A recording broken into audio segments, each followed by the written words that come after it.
Selamat datang di HRSBK. Malam ini kita akan menyimak sebuah kisah nyata yang telah diadaptasi dan disamarkan identitasnya demi menjaga privasi. Kisah ini bercerita tentang sebuah perjalanan emosional yang tak terduga dalam sebuah pernikahan. Kisah ini mengisahkan seorang pria bernama Rizky, 37 tahun, seorang karyawan di BUMN terkemuka di kota B. Istrinya, Sinta, 33 tahun, adalah seorang guru di SMK swasta di kota yang sama. Rizky dan Sinta telah menikah selama 8 tahun. Mereka tampak sebagai pasangan yang harmonis dan serasi. Awalnya, Rizky dikenal sebagai pria yang sangat cemburuan dan posesif. Sinta, yang adalah wanita setia, sering merasa tertekan. Setiap interaksi wajar Sinta dengan murid, rekan kerja, atau tetangga pria akan memicu kemarahan Rizky. Selama 8 tahun, hidup Sinta terasa diatur ketat, mulai dari cara berpakaian hingga berinteraksi, semua harus sesuai keinginan Rizky. Ponsel Sinta rutin diperiksa sepulang kerja. Anehnya, Rizky merasa bebas untuk mengagumi wanita lain. Sinta selalu mengalah dan mematuhi suaminya. Namun, belakangan ini Rizky mengalami perubahan yang sangat drastis. Rizky yang dulu cemburuan kini malah memiliki fantasi aneh. Ia merasa senang ketika ada orang yang memperhatikan Sinta. Bahkan saat mereka sedang bercinta, Rizky mulai membayangkan Sinta bersama orang lain. Ia memancing Sinta agar ikut larut dalam khayalan yang awalnya terasa sangat aneh bagi Sinta. Malam itu, Rizky membisikkan nama rekan kerjanya di kantor, Bima. "Aku harus bersyukur punya istri secantik kamu, sayang. Dia kayaknya kagum deh sama kamu." Sinta terkejut. Selama 8 tahun menikah, baru kali ini suaminya bertingkah seperti itu. "Mas, kok malah ngomongin Bang Bima sih? Malah ngobrolin orang lain?" tanya Sinta. Khawatir suaminya sedang memancing amarah cemburunya yang biasa. Tapi Rizky tak berhenti. "Menurutmu Bima gagah enggak, sayang? Heran ya, sudah kepala 3, temanku itu masih betah jomblo," kata Rizky semakin menjadi. Sinta semakin campur aduk perasaannya. Bima bukan orang asing. Ia adalah sahabat dan rekan kerja suaminya. Bima, 2 tahun di atas Rizky. Tampan, mapan, dan agak pendiam. Ciri lelaki pemalu. Sinta diam-diam mengagumi Bima. Ia merasakan perhatian Bima bahkan dari caranya mencuri pandang. Bima adalah lelaki puitis yang bisa memuji tanpa kata. Namun, Sinta tak berani berbangga hati karena Rizky yang cemburuan. "Kamu nggak kangen apa sama Bima, sayang? Dia kan sudah lama nggak main kesini. Apa kamu nggak kangen? Kamu sebagai istriku nggak peduli ya sama sahabatku itu?" bisik Rizky lirih. Sinta perlahan menjawab, masih ragu. Namun, kehangatan aneh mulai menjalar tiap kali Rizky menyebut nama Bima. Wajah Bima mulai melintas di benak Sinta, mengganti wajah suaminya. Malam itu, Rizky meminta Sinta membisikkan nama Bima. Jiwa Sinta seolah melayang, benaknya ikut membayangkan sosok Bima. Rizky nampak lebih bersemangat. Setelah semuanya selesai, Rizky mengecup kening istrinya. "Makasih ya, sayang, kamu luar biasa deh," katanya lembut. Sinta merajuk sambil mencubit lengan Rizky. "Kamu ada-ada aja deh, Mas. Lagi sama suami sendiri malah disuruh manggil nama Bang Bima." Sejak malam penuh imajinasi itu, pernikahan mereka menjadi lebih hangat, bahkan setelah 8 tahun belum dikaruniai anak. Rizky merasa makin sayang, dan Sinta pun makin cinta. Namun, tanpa mereka sadari, benih khayalan itu telah menciptakan ruang hampa, yang kelak akan mewujudkan sosok Bima menjadi nyata dalam kehidupan mereka. Hari-hari berlalu. Rizky mulai menyadari kesalahannya yang terlalu posesif. Ia tahu Sinta yang cantik, anggun, dan berkulit putih bersih, pantas menerima pujian. Ia sadar telah merampas naluri itu dari Sinta. Di mata Bima, Rizky sangat beruntung memiliki istri sempurna seperti Sinta. Bima, 38 tahun, Masih lajang karena mendedikasikan hidupnya merawat mendiang ibunya yang sakit. Setelah ibunya berpulang, ia merasa tak ada wanita yang bisa menggantikan sosok ibunya. Hingga ia bertemu Sinta. Ia tertarik, namun sadar Sinta adalah istri sahabatnya. Malam itu, setelah sebulan Bima bertugas di luar kota, ia kembali datang ke rumah Rizky untuk menyelesaikan laporan kantor yang harus dikebut. Datangnya sudah larut malam, sekitar jam 8. Sinta yang baru selesai bekerja mengenakan gaun tidur pendek biru langit. Baru kali ini Bima melihat Sinta tidak mengenakan gamis dan hijab. Ada kecanggungan yang menggantung di udara. Rizky anehnya merasa bersemangat melihat Bima sempat bertukar pandang dengan istrinya.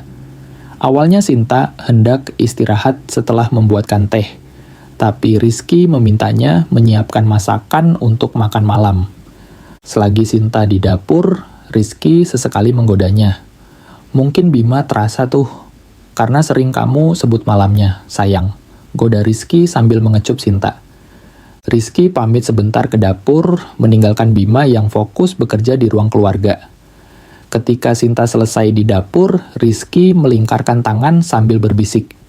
Ikan bawalnya sudah siap, kan sayang? Coba sekarang kamu tawarin Bima, deh. Panggil namanya sayang. Sinta tercekat, jantungnya berdegup kencang. Ia malu, tapi batinnya menginginkan. Perlahan, Sinta menyebut nama Bima. Bang Bima, bang, kamu suka kan sama ikan bawal? Nikmat dan lezat loh buatanku malam ini, kata Sinta. Suaranya terdengar agak melengking, manja, dan menggoda. Sangat tidak biasa. Oh, iya Jeng. Terserah deh. Saya pasti doyan kok semua masakan Jeng Sinta. Maaf, ini belum selesai laporannya. Nanti saja saya makannya, Jeng. Jeng Sinta duluan saja sama Mas Rizky ya, balas Bima sekilas. Rizky semakin memanas. Tanya dong sayang, dia suka ikan bawal yang kayak gimana? Yang tipis atau yang agak tebal kayak gini? Desaknya. Jiwa Sinta bagai terbang. Keusilan Rizky membuatnya hilang kendali. Malam itu, Bang Bima, kamu suka bawal yang tipis apa tebal sih? Biar aku bisa nyiapin. Nanti aku temani, deh makannya, ujar Sinta. Suaranya sedikit berteriak dan menjerit. Saking semangat dan lahapnya, Rizky cepat sekali menghabiskan makanannya. Ia sudah selesai dalam 10 menit. Duh, makasih ya, sayang. Ternyata masakan kamu lebih nikmat disantap buru-buru di samping wastafel kayak gini, kata Rizky sambil mengecup lembut istrinya. Ia kembali ke depan, sementara Sinta merasa bara. Dalam dirinya sudah terlanjur menyala dan belum bisa padam. Rizky menyapa Bima. Sudah selesai bro, sorry aku tinggal sebentar tadi. Sudah lapar banget soalnya, makanya aku makan duluan. Santai aja bro, sudah hampir beres nih. Paling setengah jam lagi kelar sebelum 12 malam, balas Bima. Wah buruan deh lo, pasti lapar dan pasti lahap banget nanti makannya. Si Sinta masak yang spesial malam ini. Entar kalau laporannya sudah beres, kita rayain ya sama minuman. Aku pergi bentar ya nyari minuman, kata Rizky. Bima baru mau menjawab, tapi Rizky sudah keburu pergi dengan mobilnya. Ruang hampa yang terisi. Sinta datang membawa secangkir wedang jahe untuk Bima. Loh, Mas Rizky kemana bang? Tanyanya. Ia menaruh jahe di meja, wajahnya sedikit berkeringat dan salah tingkah. Bima tersenyum dan mengucapkan terima kasih. Refleks, ia mengambil tisu dan mengusap keringat tipis di dahi Sinta. Maaf ya Jeng, gara-gara kerjaan kantor aku jadi ngerepotin kamu, jadi ikutan begadang, kata Bima, menatap Sinta. Sinta menangkap tangan Bima tanpa sengaja. Wajah mereka terasa sangat dekat. Oh, iya bang. Jadi malu sampai keringetan gini. Makasih ya bang, pakai repot ngelap segala, kata Sinta. Mereka terdiam, hanya bertukar pandang penuh makna. Bang, makasih ya, kamu sudah mau bantuin suamiku mengerjakan laporan kantornya, ucap Sinta pelan. Bima tersenyum, lalu tatapannya turun ke leher gaun Sinta yang agak basah. Makasih juga Jeng, sampai repot siapin saya makanan, sampai basah gitu gaunnya. balas Bima. Ia mematikan laptopnya dan kembali menatap Sinta.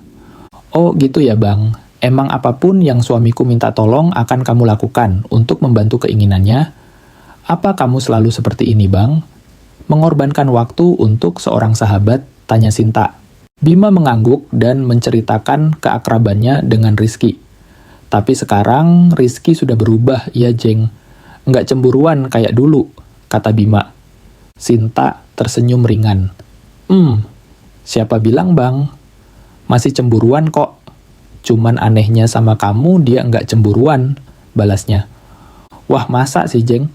Kalau gitu bahaya dong. Kalau seandainya lelaki ini bukan sahabat Rizky, kalau aku... Bima tak melanjutkan ucapannya. Ternyata apa Bang Bima? Bikin aku penasaran aja sih, tanya Sinta, hatinya berdebar. Jawaban itu tak datang dalam kata-kata. Bima langsung meraih Sinta.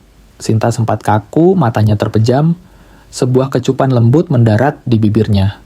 Kecupan itu hangat, penuh perasaan, dan membuat bara yang belum padam semakin menyala. Maaf Jeng, aku nggak seharusnya... Sinta meletakkan telunjuk di bibir Bima. Nggak perlu minta maaf bang. Bukan kamu yang salah.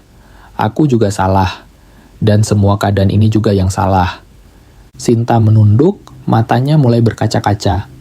Malam itu, Sinta akhirnya berbicara jujur pada Bima tentang pernikahannya, tentang 8 tahun yang bimbang karena sikap posesif Rizky, dan tentang mimpi serta khayalan Rizky yang belakangan ini melibatkan sosok Bima. Bima kaget, nyaris tak percaya. Namun, diam-diam ia merasa bahagia. Seandainya semua itu bukan sekadar khayalan, apa Jeng masih menilai aku sebaik itu, Jeng? Tanyanya. Sinta malah balik bertanya, seandainya itu semua nyata, apa Bang Bima mau membantu suamiku? Mereka kembali terdiam, sebuah keheningan yang penuh kehangatan. Bima kembali mendekat dan Sinta tak lari. Rizky mungkin masih berkeliling mencari minuman ketika dua jiwa di sofa itu baru mulai menyala. Sinta kini tak sekadar membayangkan Bima. Bima seperti baru menemukan sosok wanita ideal yang diinginkan mendiang ibunya. Mas Rizky mungkin masih lama bang.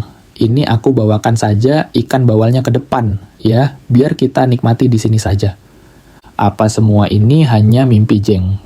Aku belum pernah loh menikmati ikan bawal senikmat dan sehangat ini.